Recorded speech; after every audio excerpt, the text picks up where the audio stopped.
ഹരേ കൃഷ്ണ. ആറ്റുകാൽ അമ്മേ ശരണം.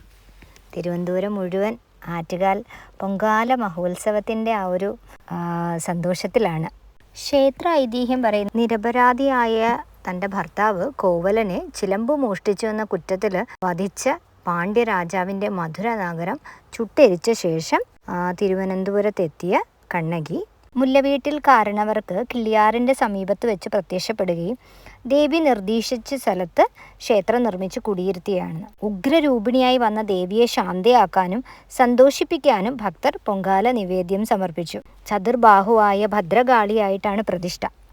ദാരിക നിഗ്രഹം കഴിഞ്ഞിട്ട് രൗദ്രഭാവം മാറിയ ഒരു ഭാവത്തിലാണ് ദേവി അവിടെ പ്രതിഷ്ഠിച്ചിരിക്കുന്നത്. അമ്മയുടെ ആ ഉഗ്രത കുറയ്ക്കാനായിട്ട് അമ്മയുടെ കിഴക്ക് ഭാഗത്തായിട്ട് മഹാദേവനെയും പ്രതിഷ്ഠിച്ചിട്ടുണ്ട്. എല്ലാ വർഷവും കുംഭമാസത്തിലെ കാർത്തിക മുതൽ 10 ദിവസം നീണ്ടു നിൽക്കുന്നതാണ് ആറ്റുകാൽ പൊങ്കാല മഹോത്സവം. ഈ വർഷം അത് ഫെബ്രുവരി 23 തുടങ്ങി. കാപ്പുകെട്ടൽ ചടങ്ങോടുകൂടിയാണ് ഉത്സവം ആരംഭിക്കുന്നത്. കൊടുങ്ങല്ലൂരിൽ നിന്ന് അമ്മ ആറ്റുകാൽ എത്തുന്ന ചടങ്ങാണ് കാപ്പുകെട്ട്. അപ്പം അമ്മേനെ കാപ്പുകെട്ടി അവിടെ കുടിയിരുത്തും. 9 ദിവസവും തോറ്റൻ പാട്ടുണ്ട്. കണ്ണകി ചരിതമാണ് പാടുന്നത്. 9-ാം ദിവസം പൂരം നാളിലാണ് പൊങ്കാല സമർപ്പണം. ഈ വർഷം രാവിലെ 9:45 പണ്ടാര അടുപ്പിൽ തീ തെളിക്കുന്നതോടെ നമ്മൾക്കും പൊങ്കാല അടുപ്പിൽ തീ പകരാം. ഉച്ചയ്ക്ക് 2:15 നിവേദിക്കും. 10-ാം ദിവസം രാത്രി 9:45 കാപ്പഴിച്ച് കുടിയിളക്കി കുരുതി സമർപ്പിക്കും. തോറ്റംപാട്ടുകാർ പൊലിപ്പാട്ട് പാടി അമ്മയെ സ്തുതിക്കുകയും സർവർക്കും ശാന്തിയും ഐശ്വര്യത്തിനും വേണ്ടി അമ്മയോട് പ്രാർത്ഥിക്കുകയും ചെയ്യും. നമ്മൾക്ക് വ്രതം കാപ്പ് കെട്ടുന്ന ദിവസം മുതലോ 3 ദിവസം മുന്നെയോ അറ്റ്ലീസ്റ്റ് തലേ ദിവസം മുതലെങ്കിലും വ്രതം എടുക്കുന്നത് നല്ലതാണ്.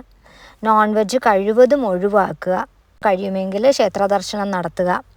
പുലവാലായ്മയുള്ളവർ പൊങ്കാല ഇടാതിരിക്കുന്നതാണ് നല്ലത്.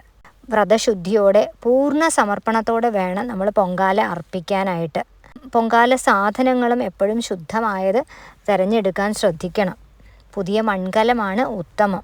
മൺകലം നമ്മുടെ ശരീരവും അതിൽ നേദിക്കുന്ന പായസം നമ്മുടെ മനസ്സുമാണ്.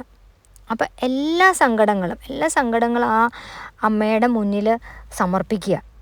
എല്ലാം അമ്മ നോക്കിക്കോളും. പൂർണ്ണ മനസ്സോടെ സമ്പൂർണ്ണ ശരണാഗതി.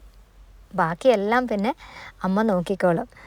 അപ്പം എല്ലാവർക്കും ഭക്തി നിർഭരമായ ഒരു പൊങ്കാല മഹോത്സവം ആശംസിക്കുന്നു. എല്ലാവരുടെ ആഗ്രഹങ്ങളും ആ പൊന്നമ്മ സാധിപ്പിച്ചു തരട്ടെ. സർവം ശ്രീ ജഗദംബാർപ്പണമസ്തു.